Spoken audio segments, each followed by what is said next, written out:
Halo Sobat Easy Stock, kita bahas lagi saham-saham yang sudah keluar laporan keuangan kuartal ketiga 2022. Ini kita mau lihat saham Hexa ya, Hexindo Perkasa. Ini distributor alat-alat berat untuk pertambangan, terutama untuk tambang batu bara. Sepintas kita lihat penjualan dan laba kotornya naik, tapi labanya menurun ya, sedikit ya.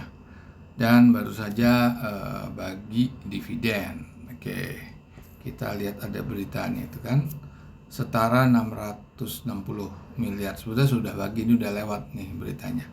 Kita ini ingin membongkar laporan keuangan dan akan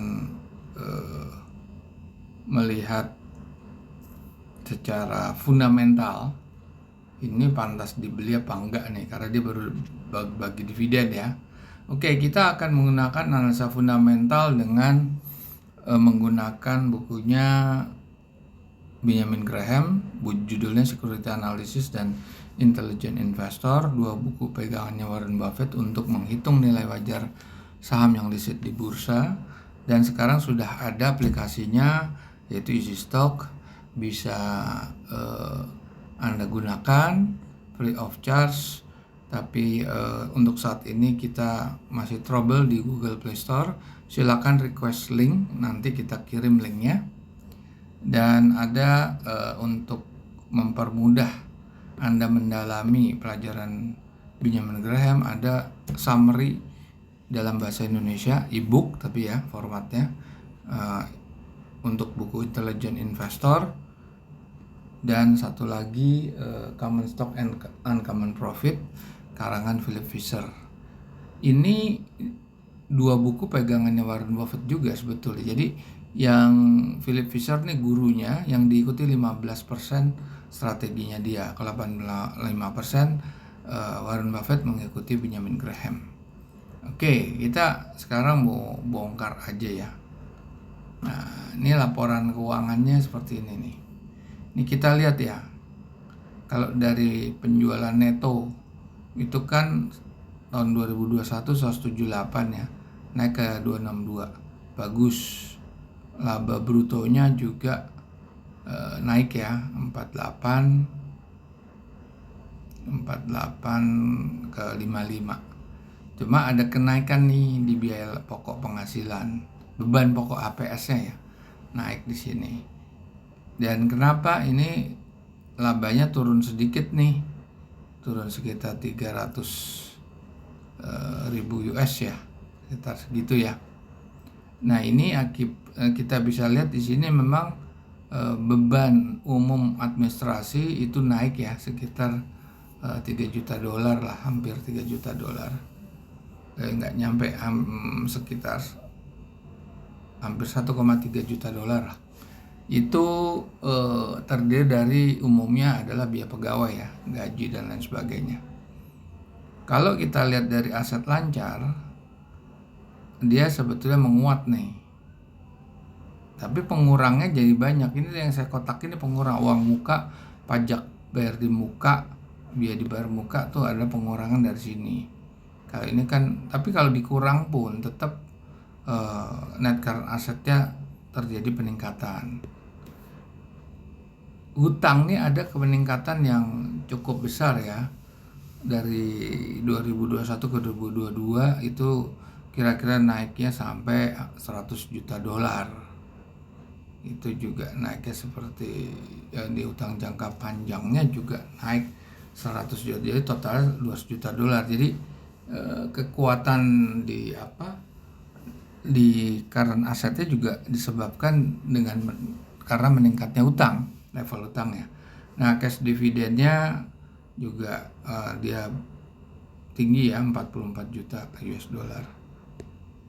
Kalau kita lihat capex dan depresiasi, nah ini capexnya 1,3 juta dolar, tapi penyusutannya lebih tinggi, berarti tidak minus lah di sini ya, dibanding tahun sebelumnya. Tahun ini sorry. Tahun ini lebih kecil, turun sedikit tapi penyusutannya lumayan ngedrop gitu. Oke. Pendapatan lain-lain meningkat ya. Jadi ini ada beberapa poin-poin yang harus dikeluarkan seperti penyisian kerugian, laba selisih kurs, laba pelepasan aktiva tetap, laba perubahan nilai wajar, derivatif, dan lain sebagainya. Oke, kita sekarang langsung aja kita sebentar. Kita mau pakai coba image screen. Oke, kita langsung aja ke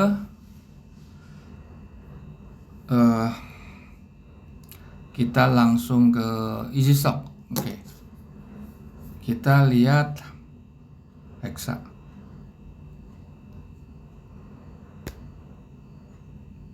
Q3 ya, growth-nya kita pakai 1,3. Kalau dilihat di sini, upside-nya masih tinggi loh. Sekarang di level 5.250, bisa naik ke 9.000. Coba kita lihat financial ratio-nya. Return on equity-nya 16,3. Bagus. Ini kan baru 9 bulan. Profit margin-nya di bawah benchmark sih, 8,6. Debt equity-nya sudah di zona merah. Working capital di atas 1, bagus. Nah, kita mau lihat historicalnya ya. Historicalnya Hexa. Nah, ini kalau Anda lihat di sini, ini kita setahunkan ya, modelnya Benjamin Graham kita setahunkan. Kalau kita setahunkan malah ada penurunan dari salesnya. Dari salesnya kenaikan malahan di sorry. Ini nih Hexa. Penurunan sih, salesnya menurun sebetulnya. Ada penurunan di capex-nya, terus hutangnya naik, labanya turun, ya kan? Gross profit-nya turun juga ke 890. Kalau yang hutang itu yang 3,464 sama 150 itu hutangnya. Jangka pendek, jangka panjang. Labanya bersihnya ya 339. Di bawahnya penyusutan. Ini saya nggak ngeliat sampingnya ya. Oke, nanti saya jelaskan aja ini. Ini secara yang di blok hijau itu adalah nilai wajar ya. Nilai wajarnya turun dari 12.400 ke 9.000. Nah, ini penurunan ini suatu yang harus dicermatin sebetulnya nih, penurunan ini. Secara profit margin juga dia turun dari net margin ya, dari 27 ke 22. Nah, itu yang perlu dicermatin juga, penurunan dari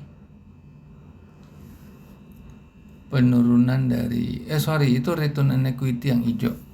Ini return on equity yang turun dari 27 ke 22. Labanya juga turun dari 12% ke 8,6%. Iya kan?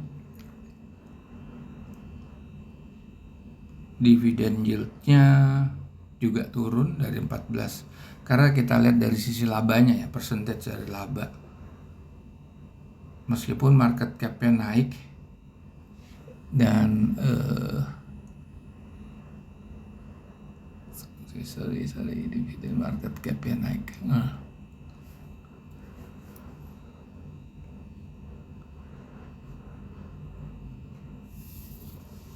Itu dividennya ternyata di atas laba itu. dividen di atas laba. Dividen itu yang di angka 661 itu. 661 miliar itu, ini kan udah dirupiahkan ya. Itu di atas labanya. Jadi perlu dipahamin ya, kalau suatu emiten membagikan laba atau dividen itu semuanya dibagikan, bahkan melebihi, artinya dia memakai sisa laba tahun-tahun sebelumnya atau simpanan saving tahun sebelumnya. Ini sebetulnya memang bisa diindikasikan dia tidak tahu mengalokasikan modalnya kemana lagi. Jadi terjadi penurunannya capex itu juga menandai atau bisa diidentifikasi bahwa emiten itu udah kurang berkembang sebetulnya. Nah, di sini meskipun nilai wajarnya tuh 9.000 ya, harganya sekarang kan di 5750 ya, atau 58 lah. Berarti upside-nya masih lumayan tinggi kan. Tapi dengan kondisi seperti ini, ke depannya juga mungkin tidak terlalu menarik ini. Dan itu terjadi penurunan. Nah, oke, ini analisa dari kami, dari Sistok.